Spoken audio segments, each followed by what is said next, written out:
Okay, let me see you right now, because that's a good look. And who are those flowers for, Henry? Bella. Are you going on your big date tonight? Yeah.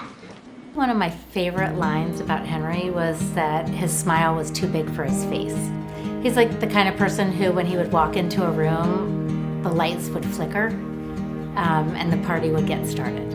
One thing he loved was music, and we spent a lot of time in the car singing my own personal favorite, which is called Wake Up Little Henry. And one of the great lines in there is that you made me a dad. I don't know, every day with Henry was a fun day. It kind of didn't matter where we were, whether we were at the beach or at home or even in the hospital. Henry was one of my patients.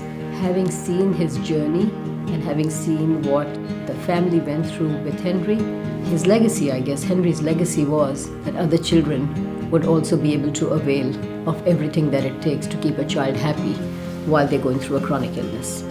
After an incredibly valiant fight,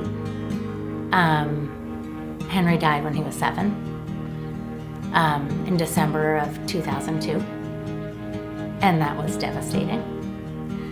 Lori and I talked, and we took a lot of time to try and figure out what would be the best way to honor Henry's memory. And so on what would have been Henry's 8th birthday, we started Hope for Henry to honor Henry's memory and his incredible ability to live well and laugh hard despite his illness. My sister and Alan formed this organization sitting on their sofa. They did everything from the beginning. Lori was doing this at the very beginning with no salary, off of her kitchen table, and really making things happen. In the first year, we had the electronics, and I think that was very successful, but it was clear to Lori that that wasn't enough.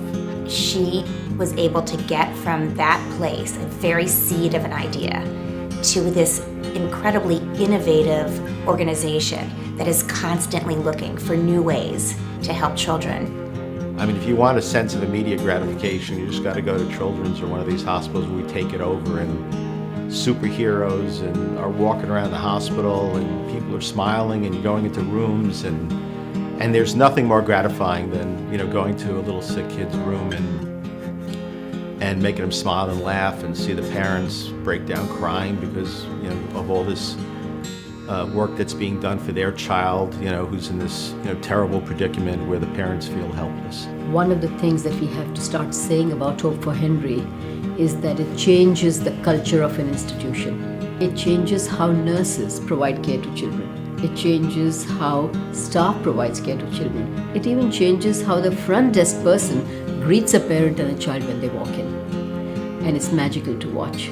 I've had the experience now of walking through the hospital, visiting kids. I think that every kid who's in these horrible circumstances in a hospital at a young age deserves and needs what Hope for Henry has to offer. Every week now, we're getting calls from hospitals around the country eager to have our program to help them serve their kids better.